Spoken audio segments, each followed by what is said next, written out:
A black cat crosses your path, a mirror shatters, a ladder looms. But what if the bad luck isn't just a moment, but an entire day? Friday the 13th. Just superstition, or is there something more? For centuries, whispers of doom have clung to this one day on the calendar, a chilling blend of a particular number and a specific weekday. Is it just a silly old wives' tale we tell our kids? Or does this dreaded date hide a darker, deeper history that has quietly shaped our fears for generations? Today, we're pulling back the curtain on Friday the 13th to uncover its forgotten origins, and you might be surprised by what we find. The fear of the number 13 is so common, people have even given it a fancy name, though we won't bother with that here. What we know is, for a long time, across many different cultures, the number 13 has just felt off. It's the number that breaks a perfect pattern. Think about it. A year has 12 months, the zodiac has 12 signs, a clock has 12 hours on its face. 12 feels complete, balanced. 13? That's an outsider, a disruption. One of the oldest and most famous examples comes from Christianity, the Last Supper. Jesus and his 12 disciples gathered for a meal, making a total of 13 people at the table. The 13th person to arrive? Judas Iscariot, the disciple who would later betray Jesus. After that fateful meal, Jesus was crucified. It's hard to shake the idea that the number 13 somehow brought about that tragedy. If we travel further back to ancient Norse mythology, we find another tale that curses the number. There was a grand feast in Valhalla, attended by 12 gods. Everything was harmonious until Loki, the god of mischief, crashed the party, making him the 13th guest. His unwelcome appearance led to chaos, trickery, and ultimately, the death of Baldur, the beloved god of light and purity. It's no wonder that even today, you'll find skyscrapers without a 13th floor button in the elevator, hospitals with no room 13, and some airlines famously skip row 13. We've built this fear right into our modern world. So, the number 13 has a bad rap. But what about Friday? How did one of the best days of the week get tangled up in this web of dread?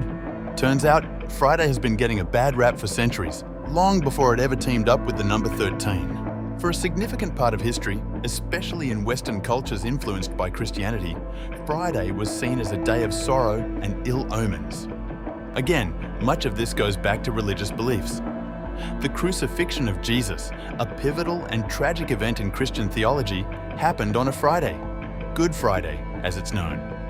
But the bad news didn't stop there. According to tradition, it was also on a Friday that Eve tempted Adam with the forbidden fruit, leading to humanity's expulsion from paradise. The Great Flood, which wiped out almost all life on Earth, supposedly began on a Friday. Even the destruction of the Temple of Solomon is said to have occurred on a Friday. With so many monumental disasters falling on this day, it's not hard to see why Friday became associated with misfortune, penance, and generally just a feeling of something being wrong. Sailors, a notoriously superstitious bunch, were particularly wary of Fridays.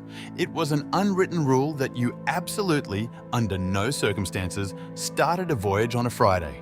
There are countless maritime legends about ships that set sail on a Friday only to meet a tragic end, though whether these are true or just self-fulfilling prophecies is up for debate.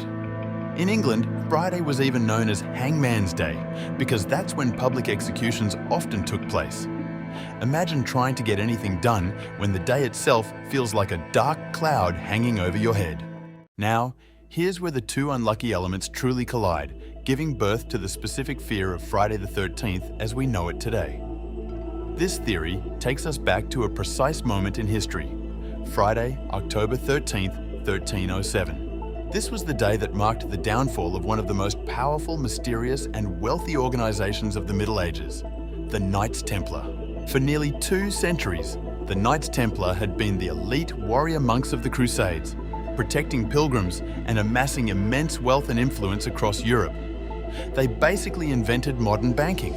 But their power became a threat, especially to King Philip IV of France, who was deeply in debt to them. Philip, eyeing their riches and possibly fearing their influence, decided it was time for them to go. In a brilliantly orchestrated pre-dawn raid, royal agents swept across France on that fateful Friday, October 13th.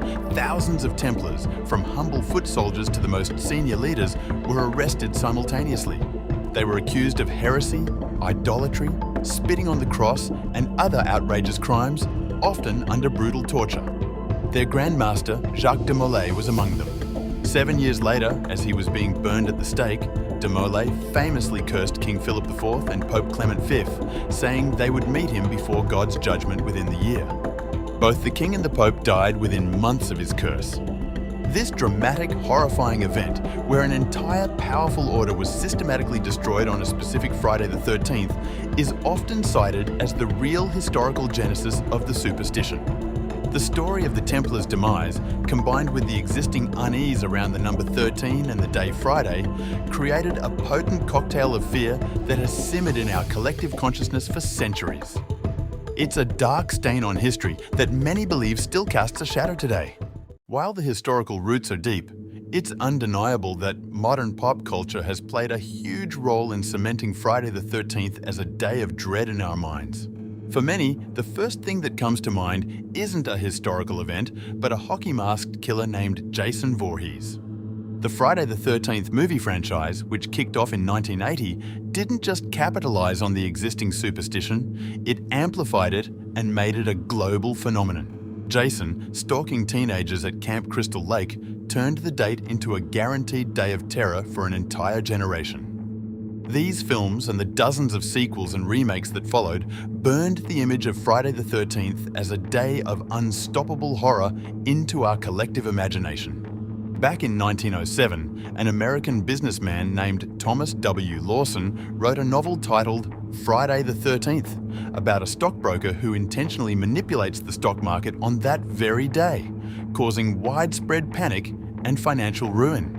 This novel showed how the superstition was already present, just waiting to be tapped into.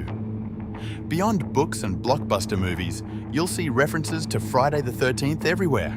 In video games, TV shows, comics, and even just casual conversations.